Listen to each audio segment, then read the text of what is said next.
자, 그러면 제3리파이부터 보죠. 제3리파 6장부터 들어갑니다. 오늘은 6장부터 나옵니다.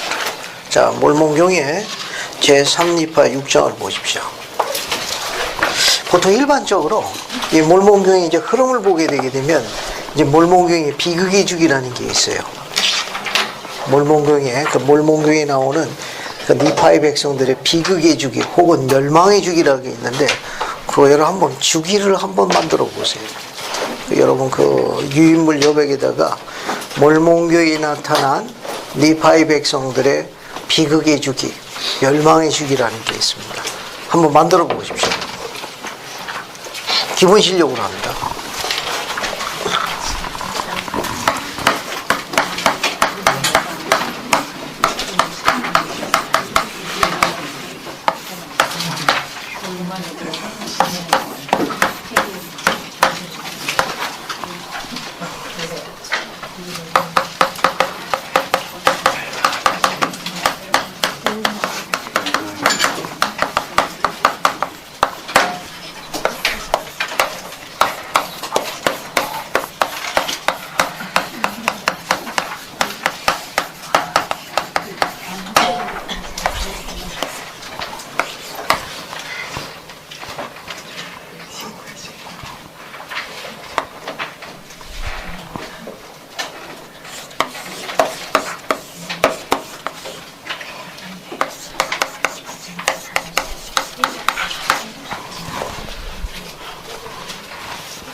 자, 칠판에 있는 철자를 집어넣어서 단어를 완성하시면 돼요.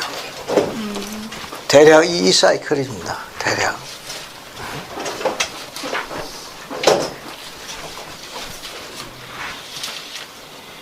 그래서 이 빈칸 안에 철자가 있죠. 그 철자로 완성된 단어를 집어넣으시면 사이클이 완성될 거예요.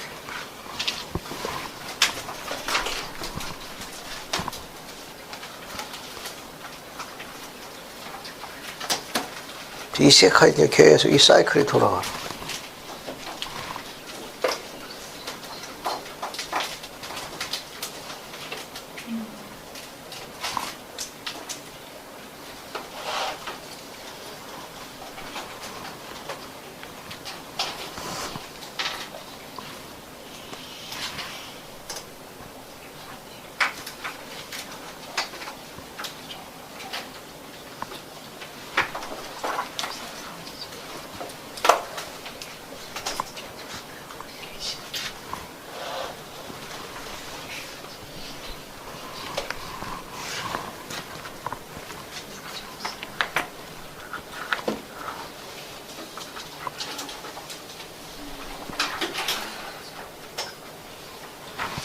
빈칸을 채워보세요.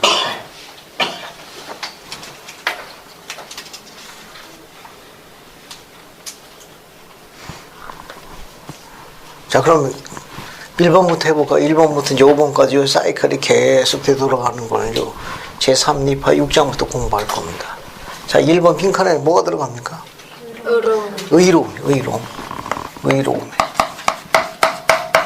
의로움.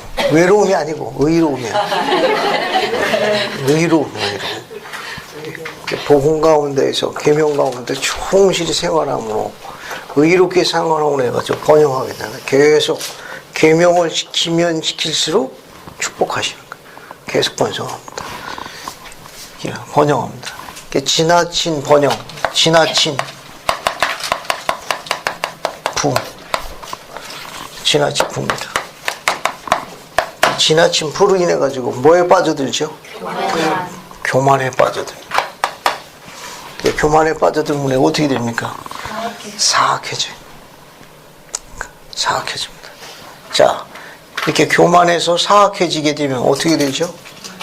멸망으로 치닫습니다. 그래서 전쟁이나 이밖에 그런 충돌로 인한 내란으로 인해 가지고 고난과 고통을 겪게 됩니다. 이 멸망으로부터 어떻게 벗어나죠? 그렇죠. 회개하려면 어떻게 됩니까? 겸손해야 돼. 낮아지기만 하면, 주님께 되돌아가기만 하면 주님께서 다시 어떻게 하십니까? 그들을 멸망해서 구원하십니다. 그 축복 다시 하세요. 그래서 그들은 또 의로운 가운데 계속 이 사이클이 쭉 이어지는 겁니다. 이게 몰몬교에 나타난 사이클, 비극의 사이클이라고 그래요. 즉, 회개를 하지 않으면 결국 어떻게 된 겁니까? 완전히 이제 멸망하는 거예요. 제3리파에는 뭘 이야기하는가 하면은 의로운 백성이 사악해지는데 시간이 얼마나 걸릴까? 제3리파에 나옵니다. 왜냐하면 우리가 이 내용이 뭐냐면 게다리 앤턴 살인 강도단 도적들하고 전투를 하죠. 그래서 의로운 지도자들이 제1야민 땅에 그들을 몇 년 동안 모아놓습니까? 무려 몇 년 동안이나 끌어안고 있었어요. 7년이요. 그래서 게다리 도적들을 멸하고 난 다음에 그들은 하나님께 큰 감사를 드립니다. 그리고 7년 동안에 비축했던 게 남았던지라 그들은 더 축복을 받게 됩니다. 그렇게 큰 축복을 받은 이 백성들이 사악해지는데 몇 년이 걸렸을까? 다시 원상태로 되도록 하는데 1년? 2년? 3년? 4년? 몇 년이 걸렸을까? 경전의 이 기록은 인간이 세상의 불로 인해 가지고 하나님 곁을 떠나는데 얼마나 발이 빠른지를 나타내주고 있습니다. 굉장히 빨리 갑니다. 즉, 이 지나침부 할 때 이 지나치는 어떤 뉘앙스가 풍기죠? 지나친 부로 인해서 이제 교만으로 빠져들어서 계급이 생겨요. 계급. 좀 더 쉽게 설명을 드리게 되면 자기가 보기도 잘 사는 거예요. 자기가 보기에도 잘 살아. 꼭 하나님의 도움이 필요하지 않아. 좀 불편한 거예요. 자기 보기도 넘치는 거예요. 하나님이 조금 불편하기 시작해. 교회가 많이 불편하고 이렇게 되면 어떻게 되느냐, 슬슬 망조에 접어드는 거예요. 몰몬경에 제3리파에 얼마나 빨리 되도록 하는지 시간차를 한번 볼게요. 거기 제3 뭡니까? 리파의 6장 1절에 보면은 연도가 나올 거예요. 몇 년이 나옵니까? 판사치세 26년이 나올 거예요. 그죠? 건너뛰고 4절 봐요. 4절에서 두 번째 줄. 거기도 연대가 나올 거예요. 뭐가 나옵니까? 27년이 지나갔습니다. 아직은 평온해요. 5절 6절 보게 되면 5절 6절 한번 봅시다. 이것도 재밌는 내용이에요. 조태환장님 5절 6절 읽어주십시오. 이제 백성들이 범법에 빠지지 않는 한 그들이 계속하여 번영하는 것을 방해할 만한 일이 온 땅에 하나도 없었도다. 그리고 이제 땅의 이 큰 평화를 이룩한 이들은 기르기또나이와 판사 레이코니오스와 지도자로 임명된 자들이었더라. 감사합니다. 이들이 이렇게 의로운 가운데 번영할 수 있었던 중요한 요소가 뭐죠? 의로운 지도자들이요. 의로운 지도자들입니다. 바꿔 설명하면 자다가도 벌떡 일어나 할렐루야 하고 우리가 만세 부르고 있을 수 있는 일이 뭐예요? 자다가도 벌떡 일어나서 할렐루야 하고 만세 부르고 다시 잠자리 들 수 있는 일. 좋은 지도자예요. 좋은 남편이, 좋은 아버지. 아시겠습니까? 자다가 벌떡 일어났다가 할렐루야 하고 찬송하고 잠자리 드는 만한 기쁜 일이 뭐냐? 좋은 일이다. 좋은 지도자입니다. 그 백성이 복이 많으면 좋은 지도자가 주어지는 거예요. 그래서 5절 6절 보게 되면 좋은 지도자에 대한 축복이 뭐냐? 백성들을 지키고 보호했습니다. 보호하고 지킨 거예요. 자, 그 다음에 또 연도로 넘어갑니다. 9절 보면 또 연도가 나오죠. 네. 뭐가 나옵니까? 28년입니다. 그죠? 28년입니다. 28년이 지나가고 계속 평화죠. 그래서 최소한 그래도 1년, 2년은 조용하네. 그죠? 2년은 조용해. 그 다음에 이제 10절 볼까요? 이렇게 되었나네 29년에 이제 3년째 접어드네요. 3년 차입니다. 3년 차에 접어들었더니 많이는 아니에요. 백성주의 얼마가 논쟁이 시작하더니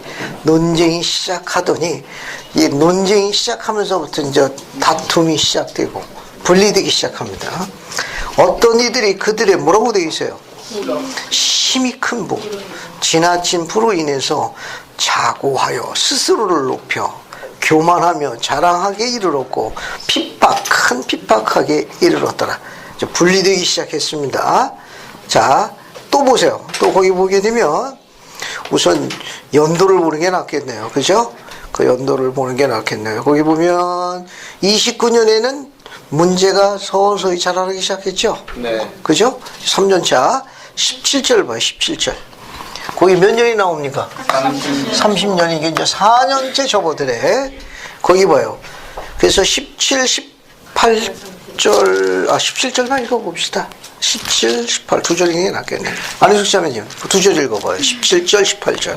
또 이리하여 제30년 초에 백성들은 오랜 기간 동안 넘겨져 악마의 유혹에 끌려다니되 어디든지 그가 끌고 가기 원하는 대로 끌려다니며 무슨 죄악이든지 그가 원하는 것을 행하였는지라.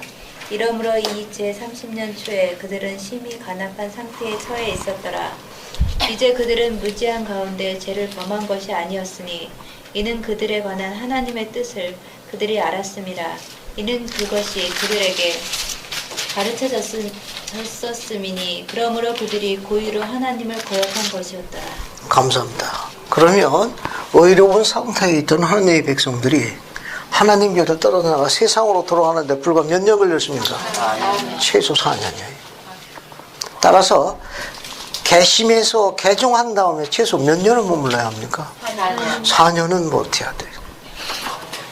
4년은 버텨야 된다고.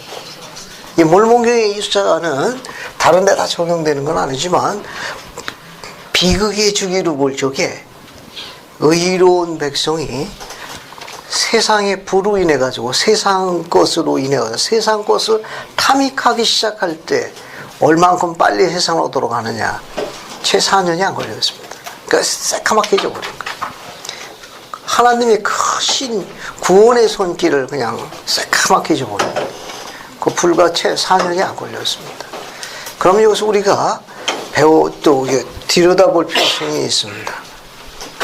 예를 들어 가지고 4년이라는 기간이니까 최소한의 시간이 4년 동안 우리는 준비해야 돼요. 영적으로 강화해야 합니다. 샘플로 하나 볼까요? 우리 샘플로. 여기다 볼게요. 첫 번째 시연이 몇 년? 첫 번째 시연. 1820년. 그죠? 선지자 조셉 스미스에게 모로나에게 나타난 게 1823년. 그죠? 1823년 9월 20일 밤에 나타나가지고 9월 22일 날, 그죠? 여기 5번 나타나죠. 특히 요 21일 날 저녁 고모라 언덕에서 모로나이가 조셉에게 금판 보여주잖아요. 그날 줬나요? 아니요. 언제 줍니까? 4년. 몇 년째 돼요? 27년. 1호부터 1824년, 1825년, 1826년, 1년, 2년, 3년, 4년째 되는 1827년 9월 22일 날 구모라 언덕에서 금파를 받습니다. 몇 년 걸렸어요? 4년이요, 4년. 준비되는 기간 4년을 이야기하는 거예요. 됐죠? 4년이 필요합니다. 하나님의 왕국을 이해하고 공부하는 데는 최소 4년은 필요해요. 그래서 구무로원덕에 세워진 모로나의 4년 정규대에게 누가 수석으로 입학한 거예요? 조셉. 누가 수석으로 입학했습니까? 졸업했습니까? 조셉 스미스요. 그 사람 공부 많이 한 사람. 믿거나 말거나. 알겠습니까? 정규 4년제 나온 사람은 그분뿐이 없어요. 자, 그러면 몰몬교에 나타난 이런 예를 보고, 그러면 그들이 어떻게 해서 이렇게 교만하게 되었을까? 12절, 13절입니다. 그래서 강영란 자매님이 12, 13절 한번 읽어보세요. 6장 12, 13절이요? 그렇죠. 12, 13절. 그리고 백성들은 그들의 부와 그들의 배움을 위한 기회를 따라 계층으로 구분되기 시작하였으니 참으로 어떤 이들은 그 가난함으로 인하여 무지하였고 다른 이들은 그 부로 인하여 큰 학식을 얻었더라.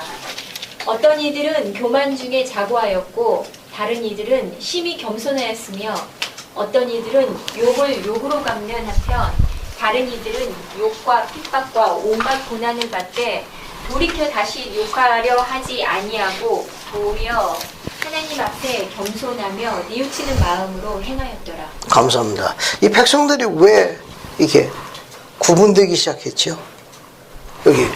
여기 보기에는 백성들이 구분되기 시작했습니다. 계급이 생기기 시작했어요. 이게 랭크라는 단어입니다. 랭크. 최상위층, 상위층. 알겠습니까? 중산층. 뭐 이렇게 랭크.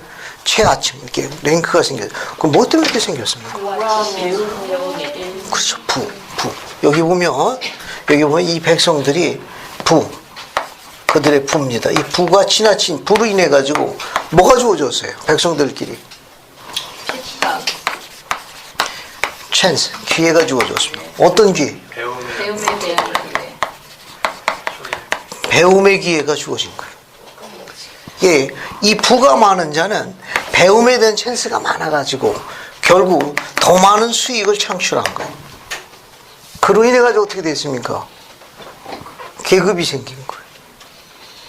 계급이 생겼습니다. 그래서 핍박하기 시작했어요. 몰몬경에 나와 있는 흥미있는 상태. 그러니까 여기서 우리가 공부할 수 있는 게 뭐냐면, 알아볼 수 있는 게, 그런 부로 인해서 배울 수 있는 많은 기회가 수익을 창출해가지고 겸손한 자도 있었지만 그렇지 않은 자들이 더 많았다는 걸 지적하는 거예요. 더 많은 게 몰몬경에 나와 있는 흥미있는 얘기입니다. 그러니까 지나친 부가 배움을 받을 수 있는 많은 기회를 제공했는데 오히려 그것이 하나님께 겸손하게 돌아간 게 아니라 교만해져서 그들이 사악해지는 결과로 갖고 왔다는 걸 몰몬경에 지적하고 있어요. 계층이 생겼습니다. 계층이 생겼습니다. 또 뒤에 보게 되면 13절에 어떤 이들은 욕을 욕으로 갚는 한편 또 다른 이들은 욕과 핍박과 온갖 고난을 받되 돌이켜 다시 욕하려 하지 아니하고 도리어 하나님 앞에 겸손히 뉘우치는 마음을 행하였더라. 어떻습니까? 그런 불평등이 14절 첫 줄에 나와 있어요. 온 땅에 큰 불평등이 생겨 마침내 교회가 무너지기 시작했더라. 교회가 발전이 안 된 거예요. 교회가 발전이 저지됐습니다. 누구 때문에? 뭐 때문에 이렇게 된 거예요? 교만에서 온 큰 불평등입니다. 그것 때문에 상처받기 시작한 거예요. 그래서 교회가 정체되기 시작했습니다. 무너지기 시작했어요. 자, 그러면 우린 여기서 중요한 거 하나 공부할 수 있습니다. 그건 우리도 한번 적용해 보죠. 여기 보게 되면 이런 불평등, 큰 불평등 가운데에서도 복음 가운데 굳건히 쓴 선한 백성들의 기록이 나오죠. 욕을 욕으로 갚는 사람이 있었는가 하면은 뭐라고 되어 있습니까? 욕과 핍박과 온갖 고난을 받되 오히려 하나님 앞에 겸손히 뉘우친 마음으로 한 선한 백성들의 기록이 나옵니다. 그러면 우린 여기에서 적용해 보죠. 고난 중에 복음 안에서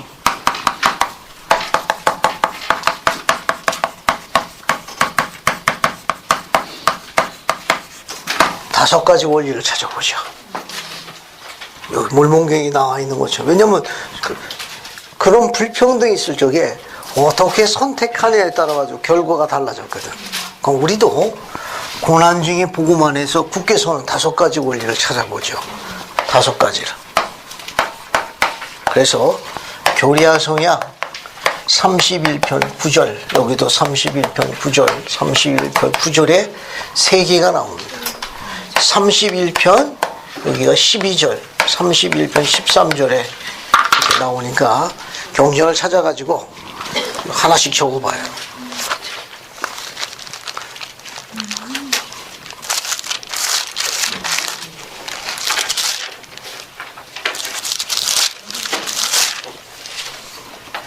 자, 적어보십시오. 여기 9절에 3개가 나오고 12절에 하나, 13절에 하나 해서 모두 5개가 될 거예요. 이 성구에 나와 있는 그대로 적어보세요. 그대로.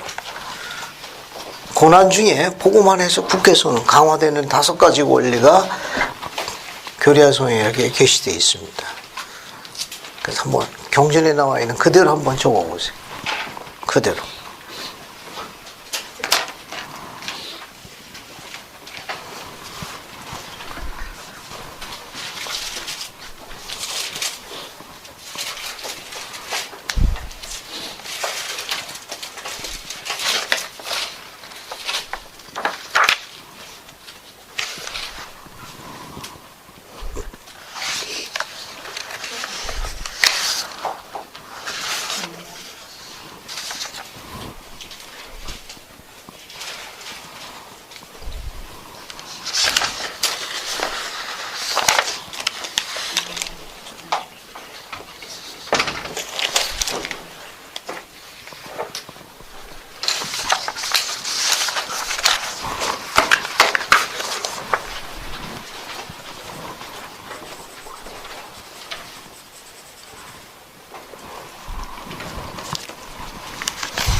다 적었습니까? 네. 자, 그럼 실판에 같이 하죠. 같이 하겠습니다. 이제 고난 중에 복음 안에서 굳게 서는 5가지 원리가 주어져 있습니다. 고난 중에 인내하라. 욕하는 자를 대하여 욕하지 말라. 그 다음에 온유함으로 내 집을 다스리며 굳건하라.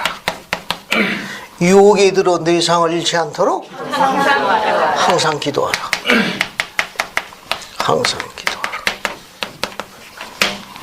그 다음에 끝까지 충실하라. 끝까지 충실하라. 끝까지 충실하라. 1분 30초 드리겠습니다. 암송하세요. 좀 이따 실판 지웁니다. 이거 암송하세요. 5가지. 2분 드릴게요. 2분 뒤에 지울 겁니다. 이거 암송하십시오.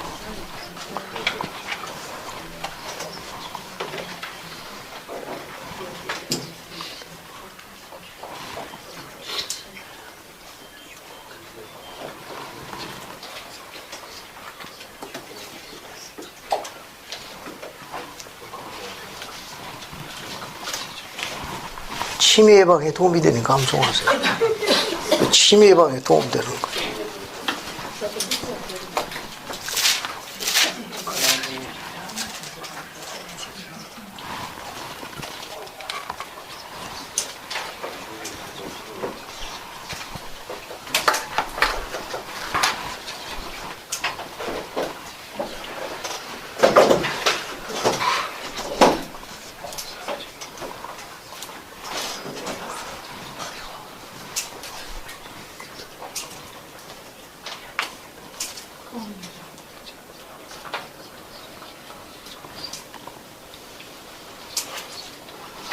30초 남았습니다.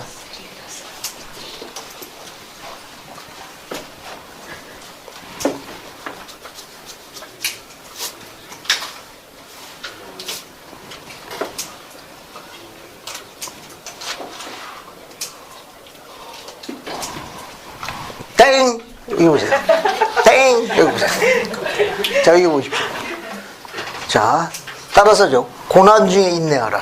고난 중에 인내하라. 욕하는 자를 대해서 욕하지 말라. 욕하는 자를 대하여 욕하지 말라. 온유함으로 내 집을 다스리며 굳건하라. 온유함으로 내 집을 다스리며 굳건하라. 유혹에 들어 내 상을 잃지 않도록 항상 기도하라. 유혹에 들어 내 상을 잃지 않도록 항상 기도하라. 끝까지 충실하라. 끝까지 충실하라. 됐죠? 이제 암송하시는 겁니다.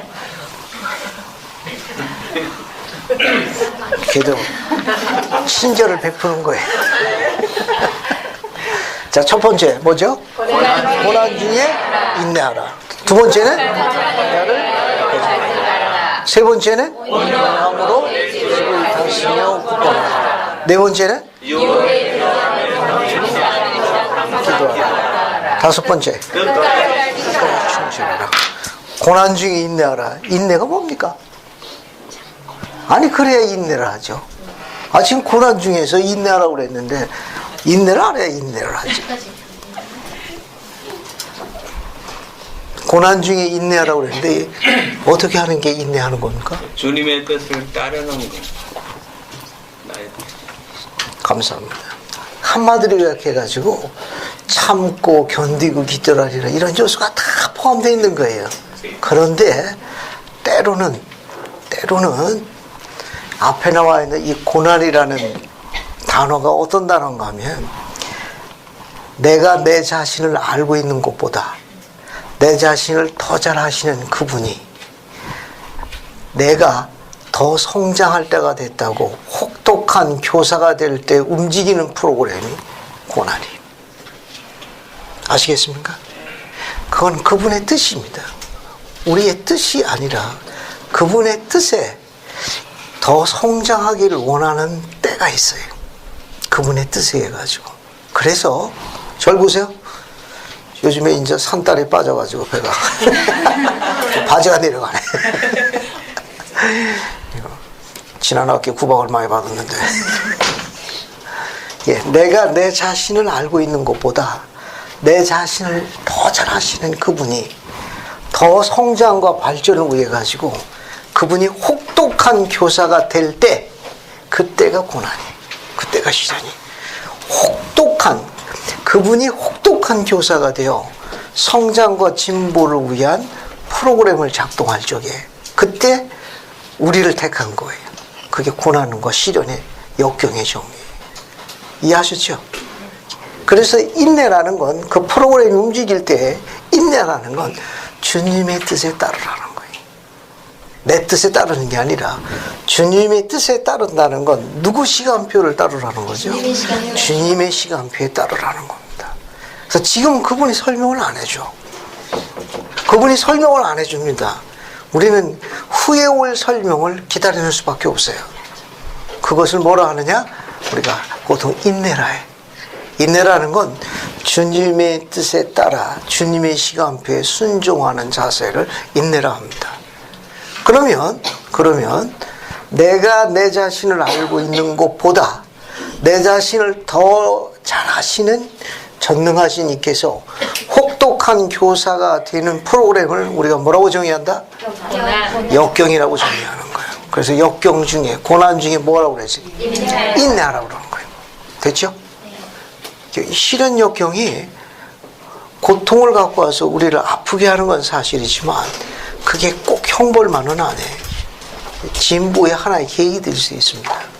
또 두 번째는 욕하는 자를 대하여 뭐 하지 말라? 욕하지 말라. 화병 생기겠죠. 주님께서 여러분 식탁 밑에서 조그맣게 하는 건 이해하실 거예요. 식탁 위로 올라오지 말고 욕하는 자에 대해서 욕하지 말라. 그 다음에 세 번째는 뭐라고 되어 있습니까? 온유함으로 내 집을 다스리며 굳건하라. 그 온유함으로 하는 게 어떻게 하는 게 온유함이죠? 어떻게 해서 내 집을 다스리며 굳건하는데 온유함으로 하라고 그랬는데 어떻게 하는 게 온유함입니까? 온유함이 뭐예요? 온유란 몸에 좋은 곡물과 온갖 양분이 섞여 있는 9가지 혼합유를 온유라 한다. 맞아요? 어느 청소년이 그러더라고. 한참 들었습니다. 한참 들었어요. 어쨌든 웰빙이다 그랬죠. 자, 그럼 뭘 갖고 온유를 합니다. 왜? 온유함으로 내 집을 다스려서 굳건하라고 그랬는데 뭘 갖고 온유를 하죠? 사랑으로. 네? 사랑으로. 사랑으로. 사랑으로. 감사합니다. 사랑. 좀 더 구체적으로. 분쟁, 이 신경전이. 예. 그러니까 분쟁하지 않고 서로 다투지 않고 아니, 다투지 않고. 가정에서 아이들과 타경의 자매님 어때요? 가정 안에서 어떻습니까? 옆에 계신 분이 없다고 생각하고. 부드럽게 말 그대로 온유함. 감사합니다. 제임스 탈미 장로님은 의미심장한 정의를 하나 던져줬어요. 해이 왕국의 편안함을 제공해 주는 게다. 주문이 좀 어려웠지만 이해는 하십시오. 온유함의 뜻이 굉장히 많은데 온유함의 일반적인 뜻은 뭐냐 하면은 잘 참는 거예요. 부당한 대접을 받았다 하더라도 화내지 않냐고 잘 참는 걸 일반적으로 온유라고 정의합니다. 내가 잘못한 게 아니고 부당한 대접을 받는 거예요. 부당한 대접을 받았다 하더라도 화를 내지 말고 잘 참는 행위를 일반적으로 온유라 하는데 그런 온유라는 정의 외에 탈미자님이 덧붙인 게 하나 있습니다. 해이 왕국의 편안함을 제공해 주는 걸 가르치셨어요. 주문이 약간 어려우지만 그래도 정의는 이해하십시오. 정의. 그냥 그 남자만 있으면 해이 왕국의 편안함을 제공받는 것처럼 느껴야 돼요. 그게 신권의 특성입니다. 신권 소유자와 함께 있으면 그 여인이 해이 왕국의 편안함을 보존을 받아야 돼요. 그게 온유함입니다. 그 온유함이죠. 주문이 약간 어려웠지만 정의는 이해하고 가시는 게 좋습니다. 예. 그 신권 소유자가 있을 때 가장 안전하다고 느끼는 거예요. 가장 안전하다고 느끼는 겁니다. 일종의 그게 온유함이다. 그래서 온유함으로 내 집을 다스리며 굳건하라. 그 다음에 네 번째가 뭐죠? 유혹에 들어 그렇죠. 유혹에 들어 내상을 잃지 않도록 뭐하라? 항상 기도하라. 누누이 당부합니다만은 선지자 조셉 스미스가 가르친 항상 기도하라에 대한 제언을 기억합니까? 선지자 조셉 스미스가 가르친 건데 아침에 눈을 뜨면 고개를 숙이고 기도하기 전에는 침실방을 나가지 마십시오. 여러분 그렇게 합니까? 화장실 때문에 한숨 먼저 가죠. 그건 괜찮아요. 그건 이해합니다. 그건 충분히. 얼굴 피시고 그건 생긴 현상이니까. 원리는 이해하십시오. 아침 일어나서 제일 먼저 하는 일이 뭐다? 기도하라는 거. 생리적 현상 화장실 가는 건 그거는 개인적인 사정이니까 지금 원리를 설명하는 거예요. 그리고 하루 저녁 맨 나중에 하는 일이 뭐예요? 하루답게 기도하는 일입니다. 그래서 2번씩 하는 거 잊지 마십시오. 그 다음에 맨 마지막이 뭡니까? 끝까지 충실하라는 끝까지는 어떤 의미를 갖고 있죠? 아니 이게 충실한데 끝까지 충실하라고 돼 있잖아요. 이게 강조가 돼 있거든. 어떠한 고난이 닥칠지라도 그냥 우리가 있어야 할 곳에 있어야 되고 지켜야 할 것을 지키는 거. 감사합니다. 이 두 개 다 합칠게요. 다 좋은 문장이네요. 끝까지 충실하라라고 된 끝까지는 때로는 우리가 갖고 있는 시련과 역경으로 인한 환난의 고통이 현세에서 다 보상이 안 될 수도 있습니다. 어쩌면 다음 세상까지도 이월될 수도 있어요. 어쩌면은 혹 그리할지라도 주의 곁을 떠나지 않는 행위를 이야기하는 거예요. 그 시련과 역경이 현세에서 보상이 다음 세상까지 이월될 수도 있습니다.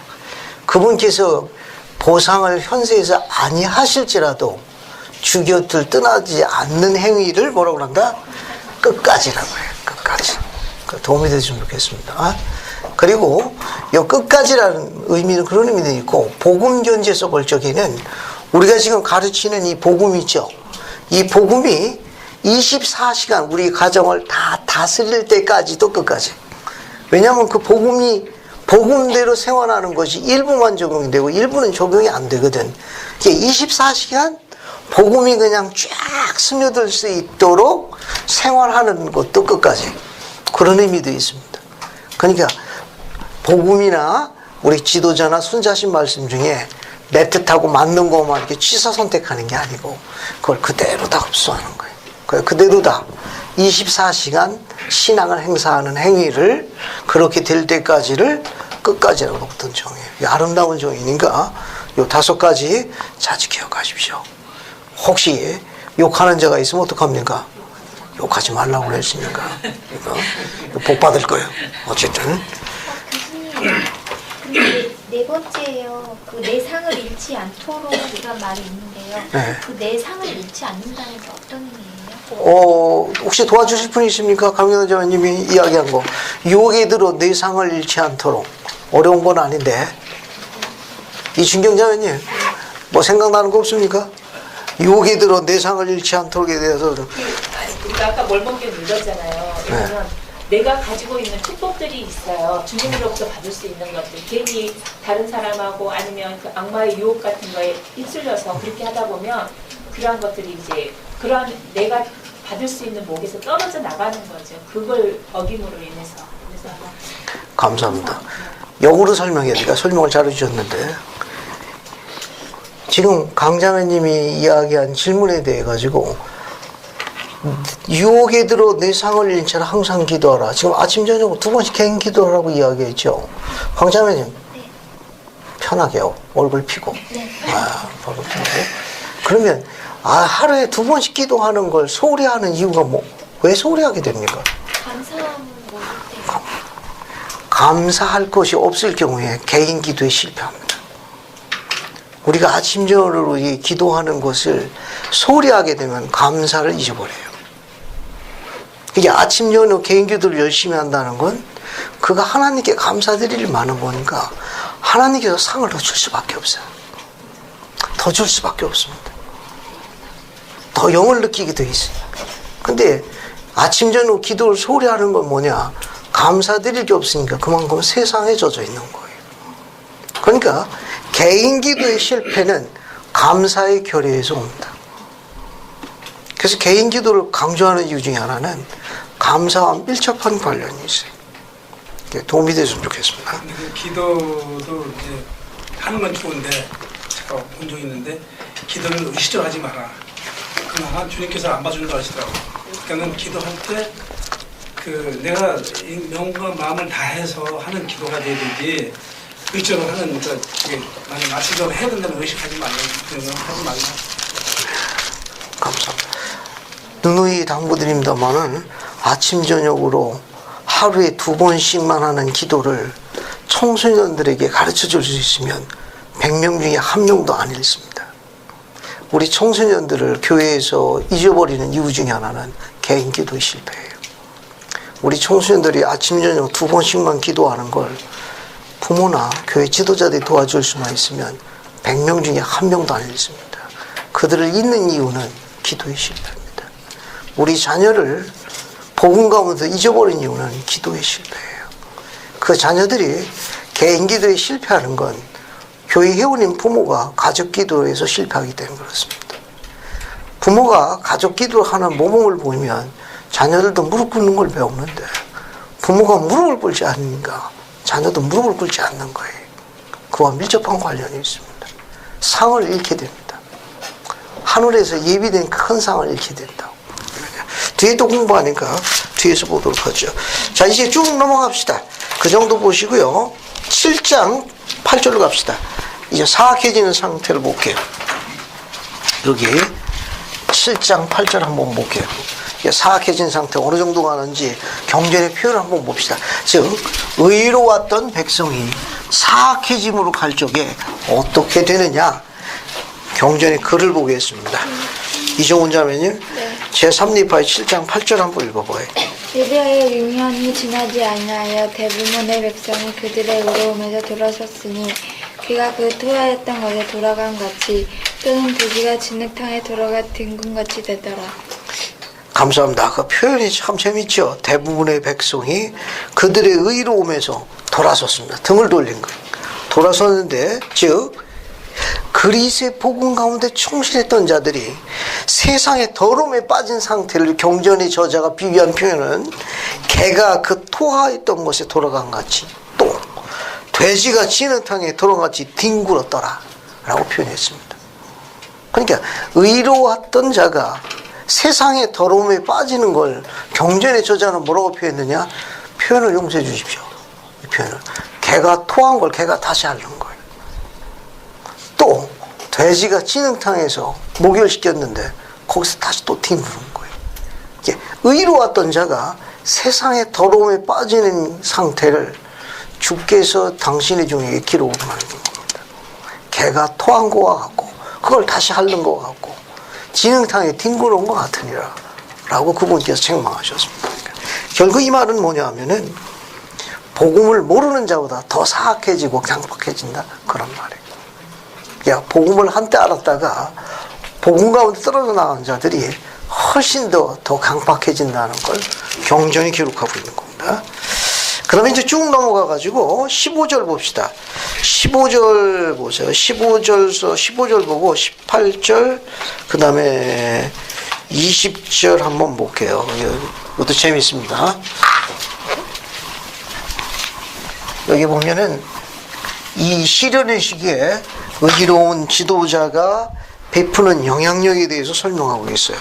여기 327장 15절 그 다음에 18절부터 20절 성구 한번 읽어보겠습니다.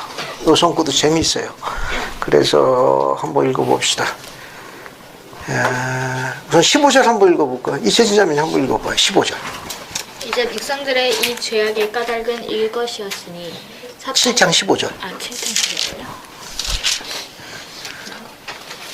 이에 이렇게 되었나니 니파이는 천사와 또한 주의 음성의 방문을 받고 그리하여 천사들을 보고 목격자가 되고 그리스도의 성령에 관하여 알도록 능력을 입고 또한 그들이 속히 의로움에서 떠나 그들의 간악함과 가증함에 돌아가는 것을 목격한 자가 된지라. 감사합니다. 거기 니파이라는 주님의 종의 이름이 나오죠? 네. 이 니파이가 두 가지 축복을 받았다는 걸 언급하고 있습니다. 하나가 뭐죠? 15절에서 천사와 주의 음성의 방문을 받았습니다. 천사와 그 다음에 주의 음성의 방문을 받았어요. 또 하나는 어떤 축복을 받았나요? 그리스도의 성령에 관하여 그렇죠. 그리스도의 성령에 관해 알도록 능력을 입었습니다. 그리스도의 적어볼게요. 성령에 관하여 알도록 능력을 입었어요. 능력을 권능과 권세를 갖게 됩니다. 즉 예언과 계시형을 지녀가지고 권능과 권세로 가르치게 돼요. 그런 능력을 받게 됩니다.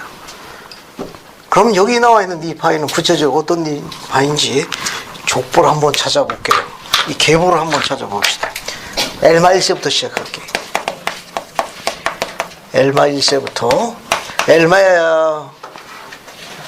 1세가 여러 아들이 있는데 그게 이름을 따는 엘마 2세가 있습니다. 엘마 2세가 있어요. 여러분 알죠? 엘마 1세, 엘마 2세. 엘마 1세는 어떤 자였죠? 장관. 노아 왕의 제사 중에 하나였다. 괘씸한 사람. 그죠? 요 엘마 2세는 어떤 자였습니까? 그렇죠. 태어나지 않았으면 좋았을 뻔했던 아들. 속을 엄청 쓰겠죠. 그죠? 모사이와 내 아들과 함께 연합작전으로 교회를 무너뜨리는 데 앞장섰습니다. 괘씸한 자입니다. 아들이 몇 명 있었나요? 3명 있었습니다. 큰아들 이름이 뭐죠? 실라멘. 기억을 더듬어 보겠습니다.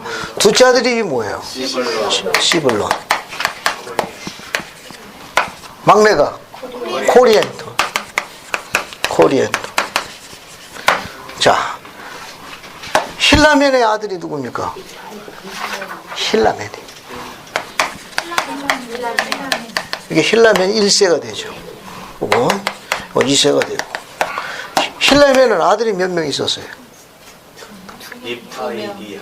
2명 있었어요. 형이 이름이 뭡니까? 형이 니파이. 니파이. 아우 이름이 니하이. 리하입니다. 지난학기에 다 공부한 거예요. 이제 여러분한테 무리한 주문하고 있는 거 알고 있습니다. 요 니파이가 1세가 돼요. 그 아들이 니파이 2세예요. 그 형제가 있습니다. 형제. 돌로 맞아 죽었는데 형 니파이가 죽으면서 세운 동생이 있어요. 12사도 그 미대륙의 12제자 중에 하나로 들어갑니다. 둘 다 들어가는데 죽으면서 일으키는 동생이 있습니다. 이름 기억나요? 요나스. 잠깐만요. 여러분 도움을 드리기 위해 가지고 제3니파의 19장 4절로 갑시다. 제3니파 19장 4절. 이건 미대륙에 방문한 사건이에요. 거기 이름이 나올 거예요. 찾았습니까? 니파이와 그가 죽은 자 가운데 일으킨 디모데라 하는 그의 아우와 디모데라고 했습니다. 디모데라고 했죠. 디모데. 됐죠?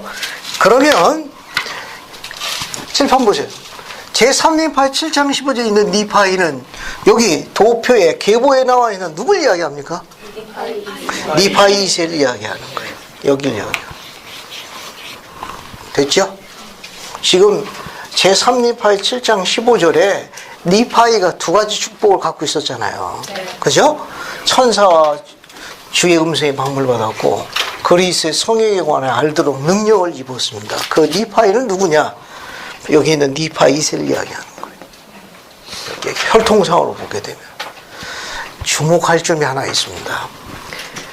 자, 여기 보세요. 1대, 2대, 3대, 4대, 5대, 6대. 어때요? 6대까지 혈통이 복음 가운데 들이고 강력한 신앙의 가문 만들고 싶은 욕심 없어요? 6대야, 6대. 엘마 1세는 한때는 사악한 노왕의 제사였습니다. 돌아온 사람. 엘마 2세는 태어나지 않았으면 좋았을 뻔한 아들인데 그도 돌아왔습니다. 이 아버지와 아들이 복음 가운데 하나님을 섬기는데 얼마나 충실했든지 후손을 축복하셨습니다. 이게 6대까지 앞으로도 계속 가. 몰목령에 나와 있는 이 감추어진 계보 혈통은 니파이 백성들에게 큰 축복이 됐습니다. 여기 니파이 2세에 아주 사악한 시기에 백성들을 인도한 훌륭한 지도자였습니다. 이 혈통을 보세요. 자, 이제 제가 성구를 하나 소개할게요. 여러분 그 성구 어디 나오는지 찾는 겁니다. 됐습니까? 절 보세요. 그가 충실한 것만큼 나는 그와 그의 뒤를 이을 후손의 후손에 복의 복을 더할 것이오고. 교리하세요. 몇 편 몇 절에 약속되어 있습니다. 104편 25. 안전회님. 104편 25. 세상에 수제자로 임용해. 수제자로 임용. 질문한 제가 부끄럽네. 자, 교리하성약 104편 25절을 암송하세요. 1분 뒤일 테니까. 104편 25절 보세요. 104편 25절. 찾아가지고 암송을 하십시오. 1분 드릴게요.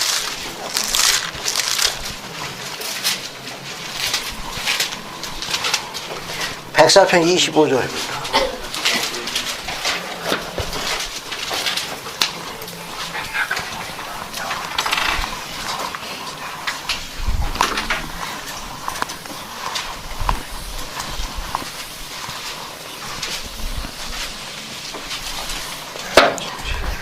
백사편 25절 암송하세요.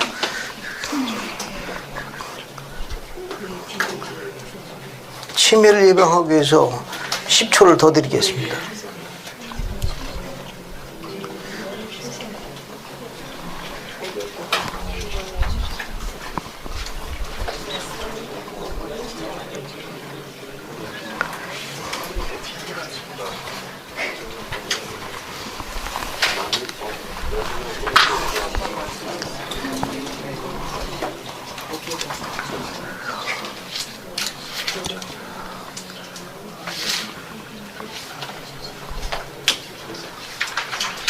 자, 됐습니다. 이제 앞에 보세요. 이 성구 자주 암송하십시오. 이 성구는 인용이 많이 되는 아주 사랑받는 성구 중에 하나예요. 지도자들이 많이 인용하는 약속된 성구 중에 하나입니다. 이 성구 굉장히 아름답습니다. 왜냐하면 이런 시련 중에서도 충실하면 충실한 자의 뒤를 잇는 후손에게 복의 복을 더할 것이라고 약속하셨습니다. 그분이 그렇게 성취할 거예요.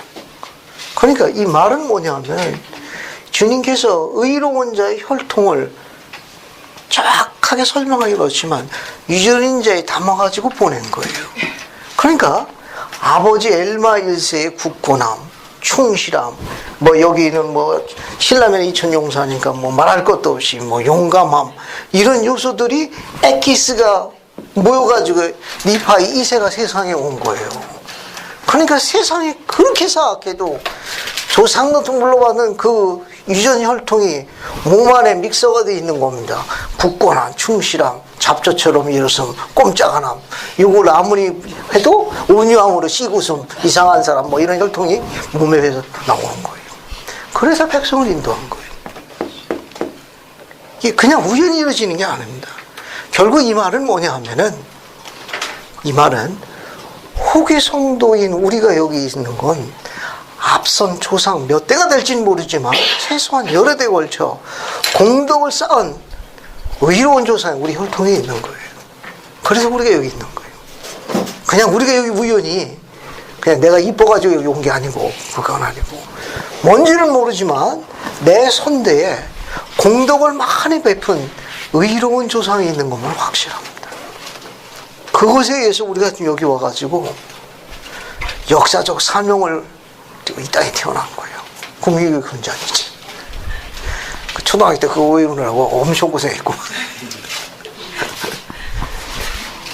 자, 104편 25절, 그가 충실한 것만큼, 시작하고 같이 함송합니다. 준비됐나요? 네. 자, 시작. 그가 충실한 만큼 나는 그의 뒤를 이을 후손에게 복의 복을 더할 것이다. 감사. 자주 함송. 혹시 손해보는 것 같으면 이 성구를 자주 함송하시기 바랍니다. 주님께서는 이 약속에 대해서 증거하셨어요. 그분은 약속을 지키실 거예요. 그러니까 우리는 약속이니까 우리는 주님께서 얘기한 조건입니다. 충실한 것만큼, 고난 중에 충실한 것만큼 우수혈통을 축복하실 거예요. 약속은 이루어집니다. 이게. 자, 그 다음에 이제 그 정도 보시고요. 그 다음에 이제 쭉 이제 8장으로 넘어갑니다. 7장 그 정도 보시면 됩니다. 8장 1절 한번 볼까요? 1절. 이게 니파 2세에 대해서 묘사한 겁니다. 8장 1절. 한번 읽어보고, 이것도 이제 한번 정리해서 읽어볼게요. 저기 뒤로 가자. 백윤주 자매님, 저 8장 1절 한번 읽어봐요. 8장 1절만. 그리고 이제 이렇게 되었나니 우리의 기록에 따를진대. 그리고 우리는 우리의 기록이 참된 줄 아느니 이는 보라, 이 기록을 한 이가 의인이었습니다. 이는 그가 진실로 예수 그리스도의 이름으로 많은 기적을 행하였으며 자기의 죄악으로부터 온전히 깨끗하게 되지 아니하고는 예수의 이름으로 기적을 행할 수 있는 사람이 아무도 없었음입니다. 감사합니다. 거기 8장 1절에 세 번째 줄 봐요. 이는 보라, 이 기록을 한 이가 의인이었음을 아노라. 이 기록을 한 이는 누구입니까? 여기 니파 2세를 이야기하는 거예요. 니파 2세를 이야기해요. 니파 2세를 뭐라고 설명했어요? 의인이었더라 라고 이야기했습니다. 그 뒤에 보게 되면 이는 그가 진실로 예수 그리스도로 많은 기적을 행하였으며, 그 기적을 행하는 조건이 뒤에 나옵니다. 어떤 조건이죠? 자기 죄악으로부터 온전히 깨끗해지지 아니하고는 이렇게 생활해야 합니다. 왜냐하면 여기 나와 있는 니파 2세가 신권 소유자예요. 이 신권 소유자는 의식을 집행합니다. 의식을 집행해요. 그러면 어떻게 되느냐? 의식을 집행해요. 하늘에서부터 지상으로 오는 관이 있습니다. 이 관이 어떻게 돼야 돼요? 여기가 불순물이 들어가면 안 돼요. 이게 깨끗해야 합니다. 깨끗한 통로가 필요해요. 그래야 하늘의 권능이 익스프레스 특급으로 배달되는 거예요. 그런데 깨끗한 통로가 되지 아니하게 되면 이게 막히게 됩니다. 중간에 막히게 돼요. 예를 들게 되면 뭐가 있습니까? 막히게 되는 겁니다.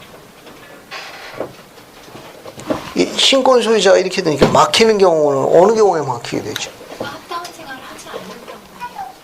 합당한 생활을 하지 않는 경우. 제일 쉬운 거 하나 예를 들어볼게요. 제일 쉬운 거. 제 말씀. 순결의 법.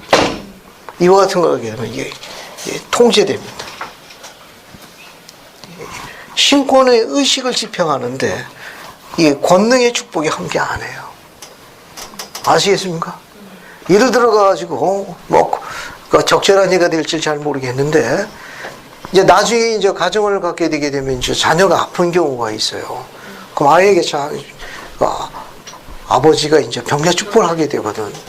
그 병자 축복할 적에 본인이 깨끗하지 않아 가지고 저 감독님 다른 형제님 와서 축복해 주면 안 될까요? 세상에서 제일 불쌍한 순간이에요. 차마 말을 못하고 본인이 깨끗하지 않다는 본인이 알거든. 그래서 저 감독님 다른 분하고 와서 축복해 주면 안 될까요? 있을 수 있는 일입니다. 있을 수 있는 일. 그러니까 신권 소유자의 의식을 집행하는 축복을 하나도 갖고 오려면은 깨끗하게 의롭게 생활해야 합니다. 그중에 아까 이야기한 대로 지혜의 말씀, 순결만, 특히 음란물, 오늘날 범람하죠. 음란물 접촉하시면 안 됩니다. 이게 제가 신사적으로 좋은 얘기 하는데도 그렇게 잘 안 될 거예요. 충분히 합니다. 오죽하면 제 아들 방에다가 주님 대형 초상화를 뒤에는 조셉 스미스를 걸어놓은 거예요. 우스갯소리입니다. 그래서 아들한테 이야기합니다. 너 혹시 야동 보냐? 아니요. 혹시 보면 아빠도 같이 보자고. 경기를 하죠. 음란물 접촉하게 되면 신권 의식의 집행에 제한받습니다. 특히 유념하십시오. 특히 유념하시기 바랍니다. 자, 그 다음에 이제 뒤로 넘어갑니다. 뒤로 넘어가가지고 이제 예수님께서 돌아가시는 죽으심의 표적이 주어집니다. 여기 보세요. 여기는 구대륙이라고 그러고 여기는 미대륙이라고 합시다. 여기는 예루살렘이라고 그러고 여기서 예수 그리스도께서 돌아가십니다.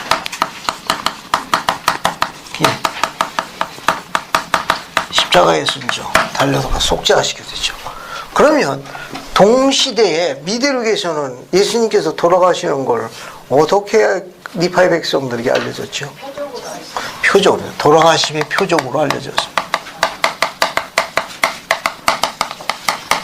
이 미대륙에 있는 몰몬경의 백성들에게 돌아가심의 표적을 전하도록 성별된 선지자가 누구죠? 사무엘인데 어느 백성입니까? 레이멘. 그렇죠. 그러면 앞에다 써보겠습니다. 레이멘인 사무엘이 예언했습니다. 그러면 예수님의 돌아가심에 대한 표적을 뭘로 예언했죠? 네? 사흘 동안 어둠이 감사합니다. 사흘 동안의 어둠을 예언했습니다. 미대륙에 있는 백성들은 예수님께서 십자가에 돌아가실 적에 십자가에 돌아가실 때 어떤 표적으로 설명했죠? 돌아가실 때는 여기서 십자가에 달려 돌아가실 적에는 레위인 사무엘 선지자는 몰몬경에 있는 니파의 백성들에게 뭘 표적으로 가르쳤습니까? 왜 갑자기 조용히? 이건 이제 돌아가심에 대한 표적은 사흘 동안의 어둠이고, 사흘 동안 미대륙에서는 빛이 없었습니다. 나무를 떼려도 안 되고 아무것도 안 됐어요. 빛이 3일 동안 찰흙같이 어두운 거예요. 그러면 십자가에 달려 들어가실 적에는 어떤 표적을 가르쳤죠? 땅이 갈라져 감사. 자연 파괴. 특히 큰 지진으로 인해 가지고 지형이 바뀐 거예요. 오늘날 미대륙이 이렇게 남미와 북미 이렇게 북아메리카 뭐 남아메리카 해가지고 어떻습니까? 뭐 자기들은 독수리 날개라고 그러지만 우리가 볼 때는 고구마 줄기 같구만. 그렇게 갈라진 게 언제예요? 바로 이때입니다. 바로요. 자연 파괴. 자연 파괴는 예수께서 십자가에 달리셔서 돌아가심에 대한 예표를 보여준 거고, 그분이 돌아가신 무덤 속에 들어가셨다는 표적은 사흘 동안의 어둠으로 레이맨이 가르쳤어요. 그 내용이 바로 8장의 내용이에요. 한번 볼까요? 자, 8장 3절 봐요. 백성들은 레위인인 선지자 사무엘이 준 표적, 참으로 지면 위에 사흘 동안 어둠이 있으라는 걸 심히 간절히 기다렸더라. 자, 이제 5절 보세요. 5절. 제34년 정월입니다. 여기 보게 되면 여기 예수께서 태어나신 표적이 주어질 때를 거기는 이제 여기 1년이라고 봤어요. 여기서 뭐 큰 별이 주어진 거니까 1년을 봐가지고 니파에서 그때 1년으로 했습니다. 그러니까 쭉 지나가지고 34년 정월인데, 요 니파의 백성들의 정월은 구대륙에 예루살렘에 있는 이스라엘 백성들을 환산하게 되면 3월에서 4월로 추정합니다. 3월에서 4월로 추정하고 있어요. 이때 예수께서 돌아가신 표적이 미들에게 주어진 거예요. 그 몰몬교에 나오는 백성들, 리파의 백성들이 달려고 34년 정월에. 근데 정월은 구대륙에 있는 예루살렘에 있는 살고 있는 이스라엘 백성들 니산월이라고 있는데 3, 4월에 해당한답니다. 그때 표적이 주어진 거예요. 대표적인 거 볼게요. 거기 보게 되면 이와 같이 큰 폭풍우가 일어났는데 그 같은 것이 온 땅에 겪고 알려진 것이 없었더라. 바로 이것이 예수께서 십자가에 못 박히신 시간으로 추정하는 표적이 성취된 거예요. 이제 뭐가 주어지는가 하면 6절부터 이제 19절까지 보면 3시간 동안에 엄청난 자연 파괴가 일어납니다. 왜냐하면 거기 19절 보세요. 19절. 6절부터 18절까지는 자연 파괴를 이야기하는데, 우레와 번개와 폭풍과 태풍과 땅의 진동이 못자 이러한 일이 대략 몇 시간 계속되었더라? 3시간 동안 계속됐습니다. 3시간 동안 미대륙 땅에 임한 자연 파괴가 뭐가 있느냐? 메뉴를 한번 볼게요. 어떤 메뉴가 주어졌는지. 6절 보세요. 뭐가 있습니까? 크고 무서운 태풍. 두 번째 줄에 극심한 우레. 7절 심히 강렬한 번개. 그죠? 그 다음에 8절 제1한 흑사성의 불이 불. 9절 깊은 바다로 가다. 깊은 바다. 그죠? 그 다음에 10절 어때요? 땅이 뭐 가라앉고 올라와서 산이 생겨버렸네요. 12절은 이제 종합 세트네. 그죠? 네. 두 번째 태풍, 회리바람, 우레, 번개, 온 땅이 심히 크게 진동함. 이걸 한 단어로 바꾸면 지진. 그죠? 네. 그 다음에 14절 보게 되면 어때요? 많은 크고 유명한 성읍들이 가라앉았고 많은 성이 불타고 많은 성이 요동하느니 지변에 지구 지표에 미대륙 땅의 지표에 변동이 있었습니다. 자, 지금까지 이야기한 거는 이제 돌아가심에 대한 뭐니까 이런 표적이에요. 즉 미대륙 땅의 지형 변화입니다. 지형 변화. 쉽게 설명하면 자연 파괴가 일어난 거예요. 자연 파괴가 일어난 거예요. 주목할 점이 있습니다. 이 자연이 파괴돼서 자연이 진동해가지고 태풍, 지금 이야기한 대로 태풍, 지진, 쓰나미 이런 어떤 것들은 몰몬교의 이 기록에서 뭘 이야기하는가 하면 인간들의 사악한 행위에 주는 주님의 다른 메시지로 알려져 있습니다. 이런 지진, 태풍, 쓰나미, 산불, 홍수, 이 기상, 이변, 엘니뇨, 이거는 사악한 인간들에 대한 전능하신 하나님께 보내는 다른 메시지로 알려져 있어요. 그러나 의로운 백성들에게는 주님께서 그 땅을 보존하시겠다고 약속하셨습니다. 그러니까 의로운 백성이 사는 땅은 그런 거로부터 형벌이 피해지는 거예요. 아주 독특한 겁니다. 이 예표가 고대 이스라엘 백성들이 애굽에 있을 때 어떤 일이 있었죠? 기억나는 거 없나요? 재앙. 마지막 열재앙이 뭐였죠? 장자가 죽는 그렇지요. 기록은 여러분 잘 아신 대로 문설주와 인방에다가 뭘 발랐습니까? 양의 피를 바른 이스라엘 백성들은 멸망하는 천사가 애굽의 장자나 첫 새끼를 죽일 적 어떻게 했어요? 스쳐 지나가 그들을 죽이지 아니했더라라고 기록하고 있습니다. 오늘날도 멸망의 천사를 주님께서 보내 인간들 사악해가지고 태풍, 지진, 쓰나미, 산불, 또 허리케인 좋아하시는 분도 허리케인 이렇게 이런 거 보낼 적이 어떻게 돼요? 스쳐 지나갑니다. 멸하는 천사가 이스라엘 자녀를 스쳐 지나가 살해하지 아니한 것을 할 것이라는 약속이 성스럽게 주어져 있습니다. 이건 이제 다른 메시지예요. 결국 이 말은 뭐냐면 우리가 의롭게 복음 가운데 생활하면 자연이 조물주에게 순종하듯이 우리에게도 도움을 줍니다. 그런 원리가 여기 담겨져 있는 거예요. 또 뒤에 또 봅시다.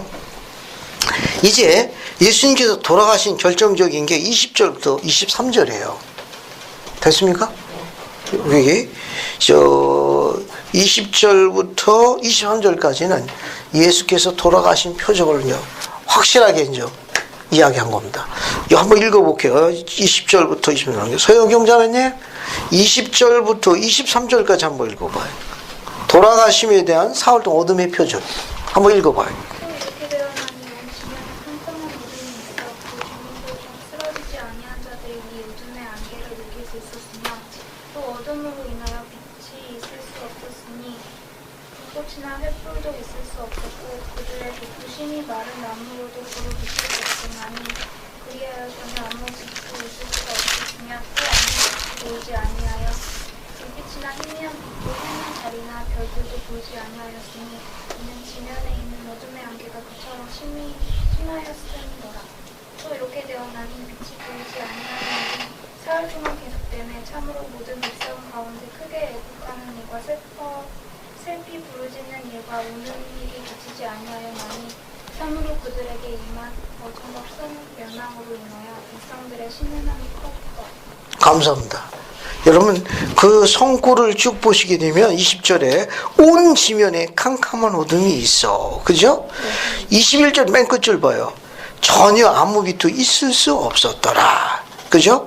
22절 거기 보면 아무 빛이 보이지 아니하여 불빛이나 희미한 빛도 해나 달이나 별도 보이지 아니하였으니 이는 지면에 있는 어둠의 안개가 극심하였습니다.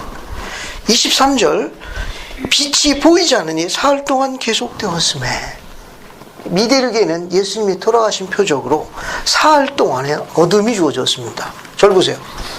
왜 사흘 동안 미대륙에는 불을 지필 수가 없고 어떤 불도 피지 않는 찰흙 같은 극심한 어둠의 안개를 주셨습니까? 왜 그 표적을 줬죠?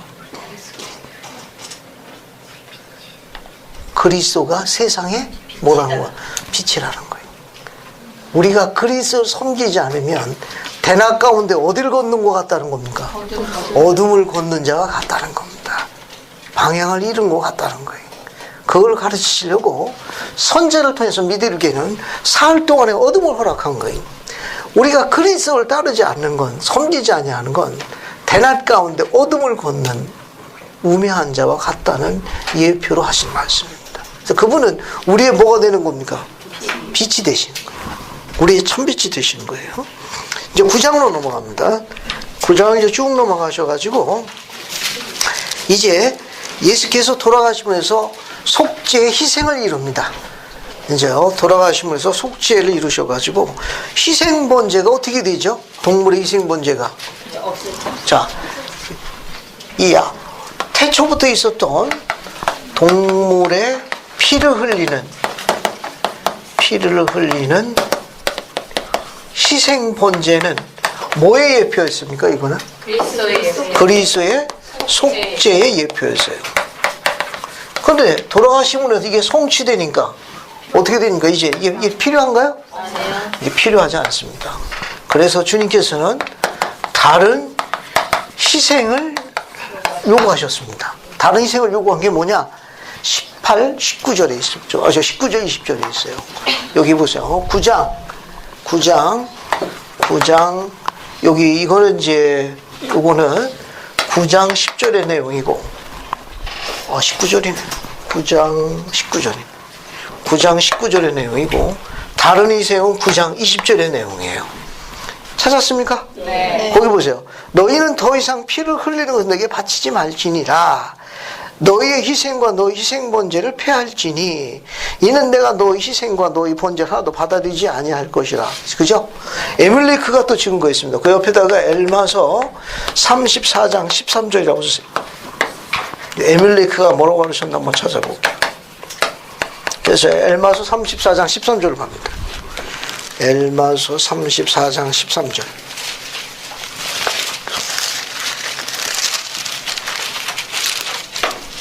찾았습니까?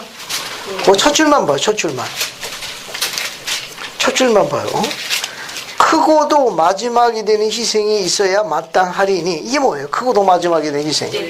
그리스도의 속죄를 이야기합니다. 그렇게 되면 속죄 희생이 되면 피 흘리는 일이 뭐하게 될 것이요? 그치게 될 것이요. 모세율법이 성취될 것이라. 뒤로 넘어갑니다. 뒤로. 자, 그러면 20절에는 어떤 희생을 요구했는지 한번 찾아보세요. 상한 마음과 통회하는 심령으로 내게 희생을 드릴지니 누구든지 상한 마음과 통회하는 심령을 가지고 내게로 오면 내가 그가 그에게 불과 성신으로 침례를 줄 것이라. 다른 희생을 요구하셨는데 다른 희생이 뭘로 되어 있죠? 상한 마음과 통회하는 심령. 상한 마음과 뭐로 되어 있습니까? 통회하는 심령. 통회하는 심령을 요구하셨습니다. 이렇게 내게로 나아오라. 내게로 나아오라라고 요구하셨습니다. 이 상한 마음은 원문이 broken, 산산이 쪼개진 broken heart입니다. broken heart로 되어 있어요. 산산이 쪼개진 마음으로 되어 있고, 이 통회하는 말은 contrite spirit으로 되어 있어요. 원문이 이렇게 되어 있습니다. 그러면 상한 마음과 통회하는 심령으로 내게 나오라. 희생번제, 피를 흘린 희생번제 말고 다른 희생을 요구하셨습니다. 다른 희생을. 상한 마음과 통회하는 심령으로 내게 나오라. 어떻게 다르죠? 상한 마음은 어떤 마음이고 통회하는 심령은 어떤 게 통회하는 심령입니까?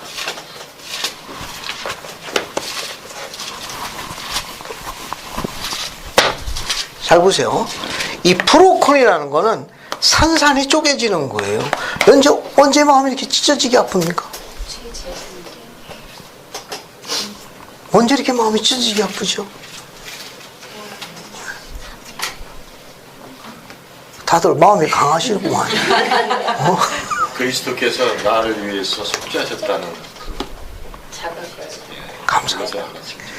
이건 이제 거듭나는 과정을 이야기하는 거예요. 이게 뭐냐면 매는 내가 맞아야 되는데 내가 매를 맞아야 되는데 다른 분이 대신 매를 맞고 목숨까지 버리신 걸 생각하니까 가슴이 어떻게 되는 겁니까? 찢어지게 아픈 거예요. 브로큰 하트랍니다. 그거는 어디서 오는가 하면 인식한다고 그래요. 인식. 그리스의 속죄를 인식하는 데서 오는 마음을 상한 마음이라고 설명하는 거예요.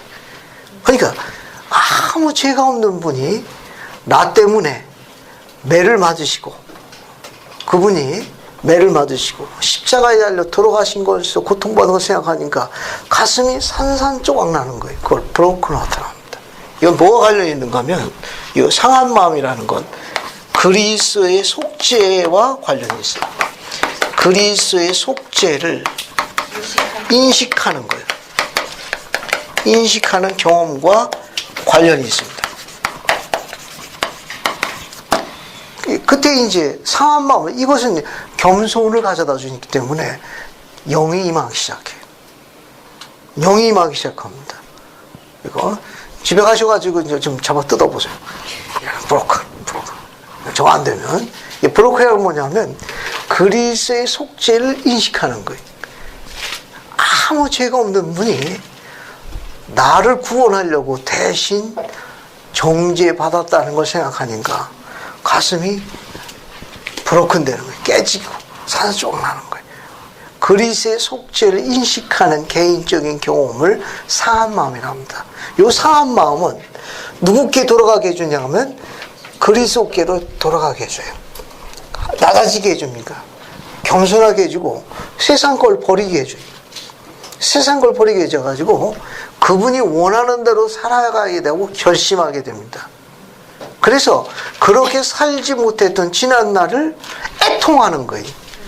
자신의 개심과 관련 있는 과정을 통해하는 애통하는 영이라고 부릅니다. 애통한 거예요. 그분 보시기에 기뻐할 만큼 생활하지 못하는 내가 애통한 거예요. 자신의 개심과 관련이 있는 경험이 통해하는 심령, 애통하는 심령이라고 부릅니다. 요거는 여기서 통해하는 심령은 자신의 이거는 뭐라고 생각하면 진실되고 참된 회개를 통하여 거듭나는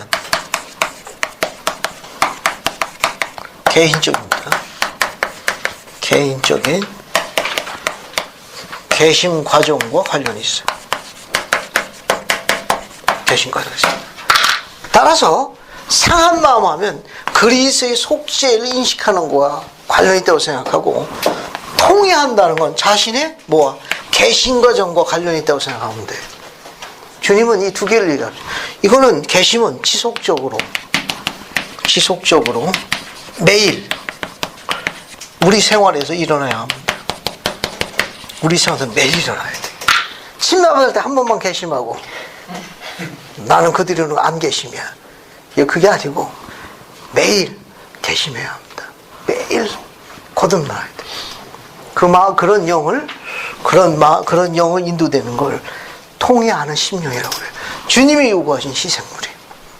주님은 동물의 희생을 더 이상 받지 않겠다고 했습니다. 주님은 그 마음을 받겠다고 합니다. 내가 너를 위해서 고통받았다는 걸 기억해달라는 거예요. 기억해주면 고맙다는 거죠.